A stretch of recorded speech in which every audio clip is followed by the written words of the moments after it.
Position का दुरुपयोग करना किसी भी तरीके से ठीक नहीं है। जहां तक टोल प्लाजा का मामला है, टोल प्लाजा को लेकर कुछ सीरियस इश्यूज भी हैं, लोगों के साथ बदतमीजी होती है, सही ढंग से लोगों को ट्रीट नहीं किया जाता। जिस तरीके से लोकल एरिया के लोगों को एग्जेम्पशन होनी चाहिए वो एग्जेम्पशन प्रोबेबली नहीं मिलती। जिस तरीके से जेके 21 गाड़ी को ठंडी खुई टोल प्लाजा पे एग्जेम्पशन है, वैसे जेके 08 गाड़ी को नहीं है। हम पूरा समर्थन करते हैं जम्मू कठुआ डिस्ट्रिक्ट के लोगों का इस मांग को लेके कि जेके 08 को भी टोल प्लाजा में एग्जेम्पशन होनी चाहिए, लेकिन उसके लिए एक ऑर्गेनाइज्ड तरीके से एक ऑर्डर निकाल के डिप्टी कमिश्नर और जो एडमिनिस्ट्रेशन है, जिस तरीके से सांबा की एडमिनिस्ट्रेशन ने कॉन्फिडेंस पे लेके किया, वैसे होना चाहिए ताकि किसी के फेवर में कोई एक डिस्क्रिमिनेटरी कंडक्ट ना रहे, सब लोगों को एग्जेम्पशन मिले, उसके लिए एक सिस्टम बन जाए। वो सब कहते हैं कि म्युनिसिपैलिटी में टोल प्लाजा लगता नहीं है, फिर ये कैसा लगा?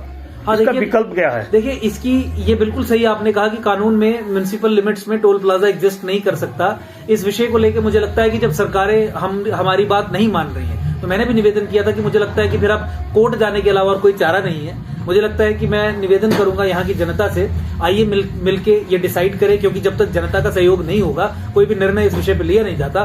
कोर्ट के माध्यम से, ग्राउंड पे जंग के माध्यम से हम इस विषय को लेकर लड़ेंगे और मुझे लगता है कि कानून की उल्लंघना दिखा के कोर्ट भी हमारी मदद करेगा। अंकुर जी, जैसे आपने बताया कि आप आने वाले दिनों में चुनाव में भी आप जानते हैं कि एकजुट जम्मू एक पॉलिटिकल पार्टी बन चुकी है, रजिस्टर हो चुकी है। ये वैसे ही एक पॉलिटिकल पार्टी है जैसे भाजपा है, कांग्रेस है, एनसी है, पीडीपी है, कहीं उनसे कम नहीं है। ऑर्गेनाइजेशन का विस्तार हो रहा है, पार्लियामेंट्री बोर्ड बनता है। ये डिसीजंस जो हैं ये पार्टी के इंटरनल डिसीजंस रहते हैं। अगर इस सवाल का जवाब मैं जानता भी हूं तो मेरे लिए ये ठीक नहीं होगा कि इस स्टेज पे आपके सवाल पे मैं इसका जवाब दूं। मुझे लगता है कि एक डेमोक्रेटिक तरीके से ही निर्णय होने चाहिए, ये बात रखी जाएगी, पार्टी निर्णय करेगी, ठीक है, उसमें ऑब्वियसली मैं प्रेसिडेंट हूं, हमारी से रहेगी, ये भी बिल्कुल सही बात है। लेकिन मुझे लगता है कि निर्णय जो है वो पार्टिसिपेशन से और इंटरनल डेमोक्रेसी से ही होने चाहिए और उसी तरीके से इस पार्टी में लिए जाएंगे। ये वही पार्टी है जिसने ये कहा है कि मामा चाचा ताया पॉलिटिकल थे, बैकग्राउंड थी तो टिकट मिल गई, 2 करोड़ था, 3 करोड़ था, रिश्वत दे दी तो टिकट मिल गई।